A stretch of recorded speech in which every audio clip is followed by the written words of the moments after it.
ठंड में अमीर और गरीब की रजाई। अरे भैया, ये कैसी कैसी रजाइयाँ दिखा रहे हो? थोड़ी अच्छी और मुलायम रजाई दिखाइए। मैडम जी ये देखिए, ये हमारे यहाँ की सबसे अच्छी रजाइयाँ हैं। हाँ, ये वाली काफी अच्छी है। एक काम करो, ये 5 रजाइयाँ दे दीजिए। मम्मी, आप ये इतनी सारी रजाइयाँ क्यों ले रही हो? हमारे पास तो ऑलरेडी रजाई है ना। रोहन बेटा, ठंड का मौसम शुरू हो गया है, इसलिए मैं इतनी सारी रजाइयाँ ले रही हूँ, ताकि जब एक रजाई को ओढ़कर हम लोग बोर हो जाएं, तो हम न्यू रजाई ओढ़ लें। निमी की बात सुन निमी के घर में काम कर रही नौकरानी शालू सोचती है, ये अमीर लोगों की भी जिंदगी कितनी अच्छी होती है। इनके पास इतनी सारी रजाई होती है और एक हम गरीब हैं जो फटी पुरानी इकलौती रजाई में न जाने कितनी सर्दियों का मौसम गुजार लेते हैं। शालू मन ही मन अपनी गरीबी के बारे में सोचती है और सारे काम खत्म कर अपने घर जाती है, जहाँ वो देखती है कि उसके दोनों बच्चे ठंड में कपकपाते हुए रो रहे हैं। क्या हुआ बच्चों, तुम रो क्यों रहे हो? माँ, अपनी धूप में फटी हुई रजाई रखी थी ना, आपके जाने के बाद अचानक बारिश हो गई और सारी की सारी रजाई भीग के खराब हो गई। अब हम लोग क्या ओढ़ेंगे? हे भगवान, ये तो सारी अत्याचार हम गरीबों पर ही क्यों करती हो? ठंड में ये फटी हुई रजाई ही हमारा इकलौता सहारा थी। अब मेरे बच्चों का क्या होगा? इनके पास तो गर्म कपड़े भी नहीं है। शालू, भगवान को कोसने से क्या होगा? इन सब का कारण तो मैं हूँ। अगर मैं ठीक होता तो आज तुम्हें और बच्चों को इतना दुख दर्द नहीं देखना पड़ता। शालू का पति अमर का आधा शरीर पैरालाइज होता है, जिसके चलते वो कुछ काम नहीं कर सकता था, जिसकी वजह से शालू को ही नौकरानी का काम करके अपने घर का गुजारा चलाना पड़ता था। बच्चों, तुम यहीं बैठो, मैं कहीं न कहीं से कुछ इंतजाम करती हूँ। इतना कहकर शालू बाहर मंडी की तरफ निकल जाती है, जहाँ वो देखती है कि काफी सारे सब्जी वाले बैठे हैं, जिनके पास बहुत सारे बोरे रखे हुए हैं। भाई साहब, ये सब्जी का बोरा कितने रुपए का है? अरे यह तो हमारे किसी भी काम का नहीं है। अगर आपको इसकी जरूरत है तो आप इसे ले सकती हैं। शालू सब्जी वाले से बोरे ले आती है और उन्हें आपस में सिलकर उनकी एक चादर बना देती है और अपने बच्चों और पति को उड़ा देती है। माँ, ये तो बहुत चुभ रहा है। हाँ बच्चों, लेकिन अब इस सर्दी से बचने का यही हमारे पास इकलौता सहारा है। ऐसे ही दिन गुजरते हैं और दिन गुजरने के साथ साथ ठंडी का मौसम भी बढ़ता रहता है। अरे ओ महारानी, अभी तक तेरे कपड़े धुले क्या? मालकिन, पानी बहुत ज्यादा ठंडा है। ठंडे पानी में काम करने की वजह से मेरे हाथ पूरी तरह सूज गए हैं। क्या मैं थोड़ा गर्म पानी कर लूं? ओहो, अब इस नौकरानी को कपड़े धोने के लिए गर्म पानी चाहिए।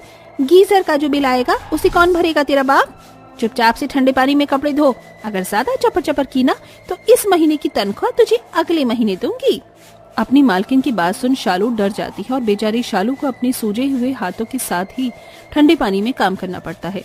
जिसके बाद शालू जैसे ही अपने घर पहुंचती है तो देखती है कि उसके पति अमर की हालत बहुत ज्यादा खराब है। हे भगवान, अब मैं क्या करूं? इनका बदन तो बिल्कुल आग की तरह तप रहा है।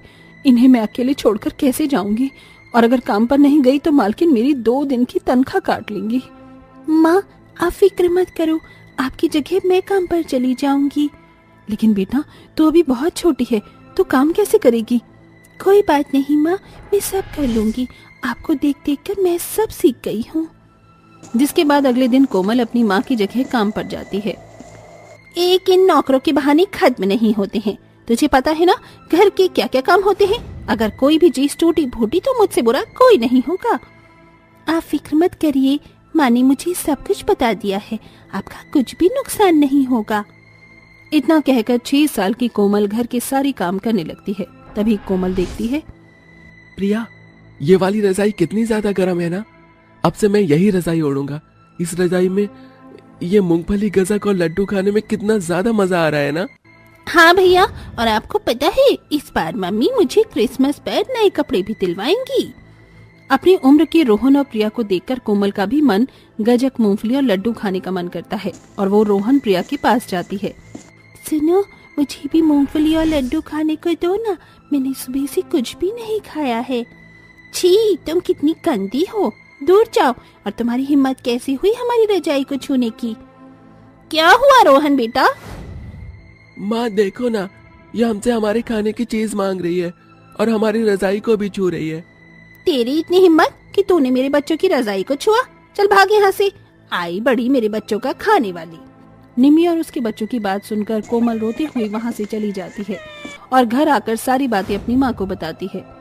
माँ मुझे भी नए कपड़े चाहिए और रजाई भी, ये बोरा बहुत चुभता है। बच्चों मैं तुम्हारी हालत समझ सकती हूँ बच्चों, लेकिन तुम्हारी माँ के पास इतने पैसे नहीं है कि वो तुम्हें क्रिसमस पर नए कपड़े दिला सके। अपनी माँ को माफ कर देना मेरे बच्चों। इतना कहकर शालू अपने दोनों बच्चों को गले से लगा लेती है।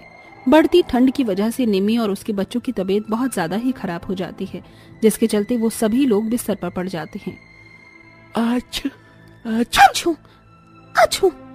मालकिन आप सभी लोग तो बहुत बीमार पड़ गए हैं। हमारे गांव में जब भी कोई बीमार पड़ता था तो हम उसे काढ़ा बनाकर पिलाते थे। मैं आप लोगों के लिए वो काढ़ा बनाकर लाती हूँ, उसे पीकर आप लोग जल्द से जल्द ठीक हो जाओगे। डॉक्टर की दी हुई महंगी दवाइयाँ से तो हम ठीक नहीं हुए और तुझ गवार गरीब की दिए हुए काढ़े से हम लोग ठीक हो जाएंगे। मालकिन एक बार आप काढ़ा पीकर तो देखिए, देखना आप लोग 2 दिनों के अंदर ही बिल्कुल ठीक हो जाओगे। शालू देसी तरीके से काढ़ा बनाती है और अपनी मालकिन और उसके बच्चों को पिलाती है, और जब तक वो सब ठीक नहीं हो जाते उनकी दिन रात सेवा करती है। मैंने शालू के साथ कितना गलत बर्ताव किया, लेकिन इसके बावजूद भी आज वो मेरा और मेरे बच्चों का कितना ख्याल रख रही है। हम लोग दिन भर हीटर के सामने गर्म कपड़े पहने और रजाई के अंदर बैठे रहते हैं, तब भी हम लोग बीमार पड़ गए, और बेचारी शालू के शरीर पर तो एक भी गर्म कपड़ा नहीं है। मुझे तो अपने किए पर पछतावा हो रहा है। वैसे ये शालू गई कहाँ?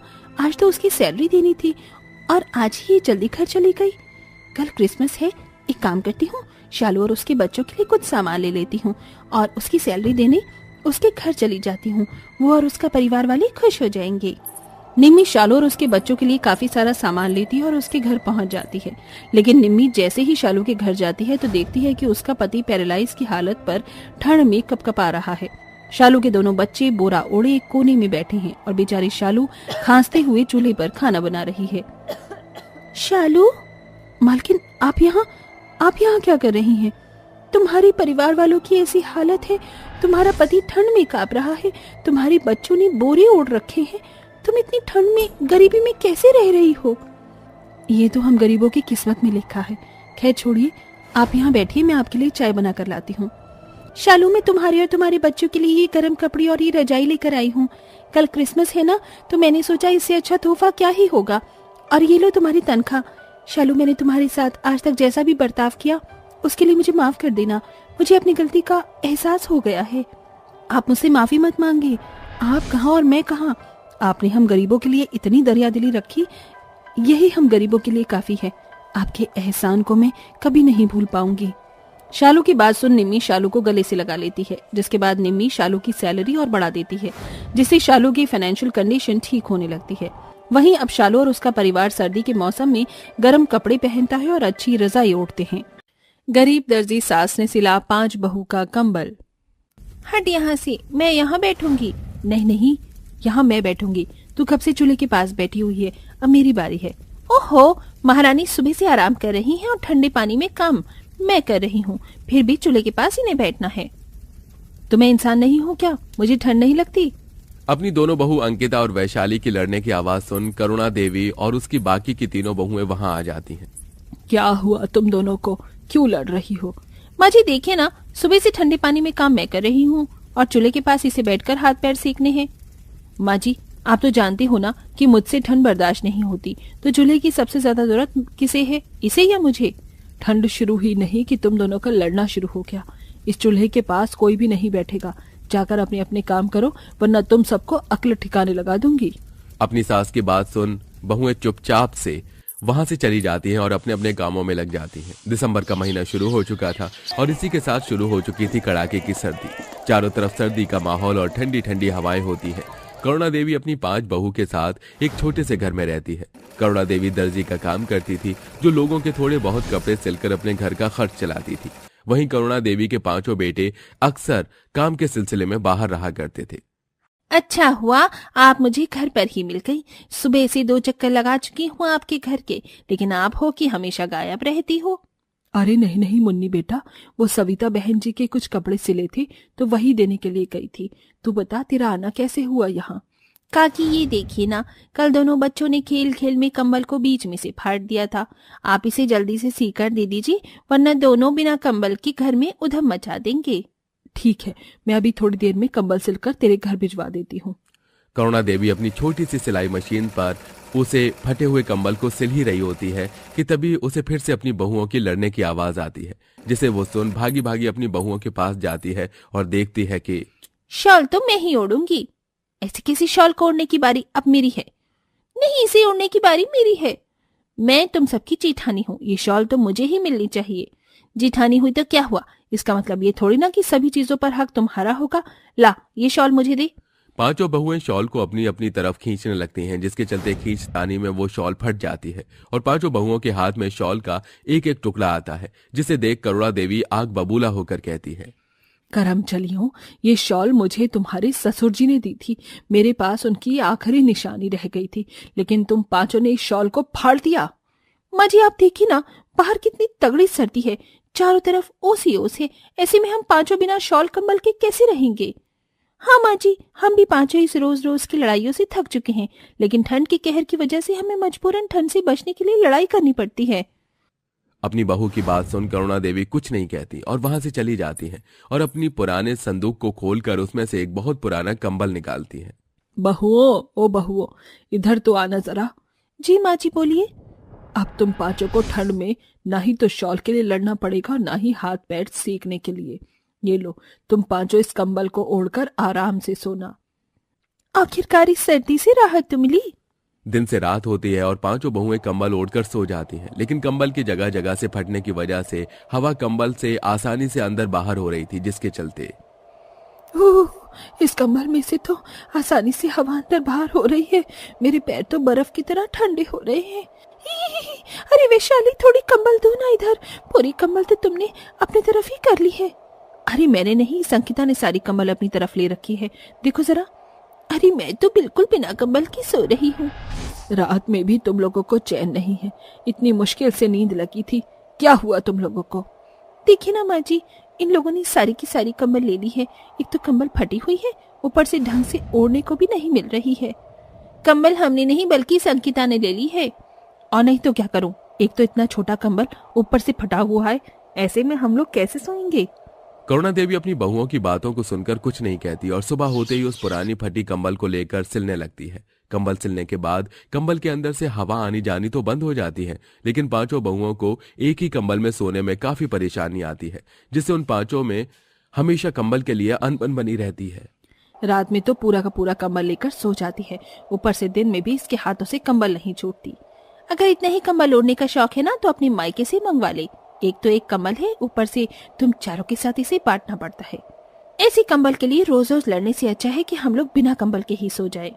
दूर खड़ी करुणा देवी अपनी बहू की ऐसी बातें सुन और उन्हें ठंड में ऐसे तड़पता देख करुणा देवी की आंखों में आंसू आ जाते हैं। अब चाहे कुछ भी हो जाए, मैं अपनी बहुओं को उनके लिए अलग अलग कंबल दूंगी, ताकि जिससे मेरी पांचों बहुएं इस ठंड भरे मौसम में चैन की नींद सो सके और इस सर्दी से बच सके। इतना कहकर करुणा देवी अपनी सिलाई मशीन पर बैठ जाती है और दिन रात लोगों के कपड़े, कंबल, चादर सिलती रहती है। माँ जी, आप सुबह से सिलाई कर रही हैं, देखिए 4 बज चुके हैं और आपने अभी तक कुछ खाया भी नहीं है। ठंड में इतनी देर बैठकर काम करेंगी तो आपकी कमर में दर्द शुरू हो जाएगा। नहीं बहू, मुझे कुछ नहीं होगा। जाओ, तुम लोग आराम कर लो। सुबह से ठंडे पानी में काम करके थक गई होंगी ना, तुम्हें ठंड भी लग रही होगी। अपनी सास को दिन रात ठंड में कप कपाते हुए सिलाई करता देख पांचों बहुओं को कुछ समझ नहीं आता। इसी के साथ अपनी सास की ऐसी हालत देख पांचों बहुओं को काफी बुरा भी लगता है, लेकिन वो कुछ नहीं कर पाती। ऐसे ही समय गुजरता है और एक दिन सुबह सुबह माँ जी कहाँ चली गई? 11 बज गए हैं, अभी तक माँ जी आई ही नहीं। हमारी रोज रोज की खिटपिट और लड़ाई की वजह से माँ जी परेशान होकर घर छोड़कर तो नहीं चली गई। ऐसा नहीं हो सकता, माँ जी हमें ऐसे छोड़कर नहीं जा सकती। लगता है वो कहीं बाहर गई होंगी, अभी आती ही होंगी। सुबह से शाम हो जाती है, लेकिन करुणा देवी अभी तक घर नहीं आती, जिसके चलते पांचों बहुएं अपनी सास की फिक्र में डूबी रहती हैं। मुझे तो माँ जी की फिक्र हो रही है। एक तो सर्दी का मौसम है, अंधेरा भी जल्दी से हो जाता है, ऊपर से ये सर्दी।